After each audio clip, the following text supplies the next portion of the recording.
ការមាសកំពុងតែឡើងថ្លៃអ្នកនរគ្នាថ្ងៃនេះខ្ញុំចង់នាំអ្នកនរគ្នាមកដឹងអំពីមាសដែលមានអាយុកាលចំណាស់ជាងគេបំផុតដែលត្រូវបានគេរកឃើញចាអញ្ចឹងឥឡូវនាំបងប្អូនទាំងអស់គ្នាមកដឹងអំពីមាសដែលមានអាយុកាលចំណាស់ជាងគេបំផុតអញ្ចឹងមាសដែលមានអាយុកាលចំណាស់ជាងគេបំផុតហ្នឹងគឺត្រូវបានស្រាវជ្រាវគាត់បានរករកឃើញនៅក្នុងតំបន់ឆ្នេរមួយនៅក្នុងប្រទេសប៊ូហ្គារីអញ្ចឹងនៅក្នុងឆ្នាំ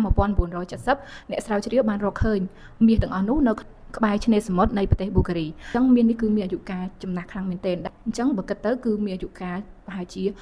6500ឆ្នាំមកហើយអាយុកាលនៃមាសមួយនេះគឺជាអាយុកាលមួយដ៏ចំណាស់ខ្លាំងមែនទែនដែលវាមានអាយុកាលគឺមុនពីរ៉ាមីតទៅទៀតអញ្ចឹងពីរ៉ាមីតគឺមានអាយុកាលតិចជាងមាសមួយនេះអញ្ចឹងមាសមួយនេះគឺត្រូវបានអ្នកដែលមានឋានៈប្រហែលជាអ្នកដែលមានឋានៈខ្ពង់ខ្ពស់នៅក្នុងសម័យហ្នឹងដែលបាន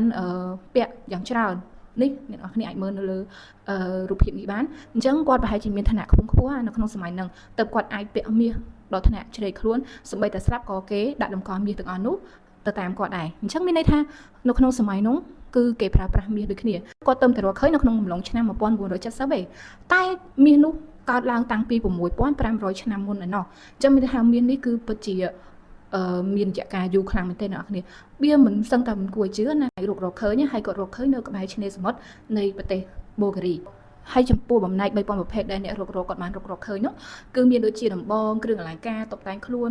មានដូចជាកាក់មានដូចជាអីផ្សេងៗអញ្ចឹងណាអ្នកនរគ្នាអាចមើលនៅលើរូបនឹងបានអញ្ចឹងមានន័យថារូបភាពមួយសន្លឹកនេះបានបញ្ជាក់អំពីឋានៈសាស្ត្ររបស់អ្នកដែលនៅក្នុងសម័យនោះគឺថាមាសគឺបានកែច្នៃតាំងពីសម័យដែលគាត់បានរកឃើញអញ្ចឹងយើងមិនដឹងថាតើអ្នកដែលបានពាក់មាសនេះគាត់បានស្លាប់នៅក្នុងសម័យណានោះទេប៉ុន្តែដឹងថាមាសនេះគឺមានចំណាស់បំផុតគឺមានអាយុកាលរហូតដល់6500ឆ្នាំមកហើយសប្តាហ៍ថ្ងៃនេះមាសទាំងអស់នោះត្រូវបានគេរក្សាទុកនៅក្នុងសារមន្ទីរប្រវត្តិសាស្ត្រនៃទីក្រុងសូហ្វៀនៃប្រទេសប៊ូហ្គារីអញ្ចឹងមានន័យថាមាសទាំងអស់នេះសប្តាហ៍ថ្ងៃហ្នឹងគឺត្រូវបានគេរក្សាទុកយ៉ាងមានតម្លៃមួយហើយវាទុកជាប្រវត្តិសាស្ត្រសម្រាប់ប្រទេសប៊ូហ្គារីដោយសារតែនៅក្នុងសម័យនោះគឺដែលគាត់អាចថាគាត់មានអំណាចដែរគាត់បានពាក់ហើយក៏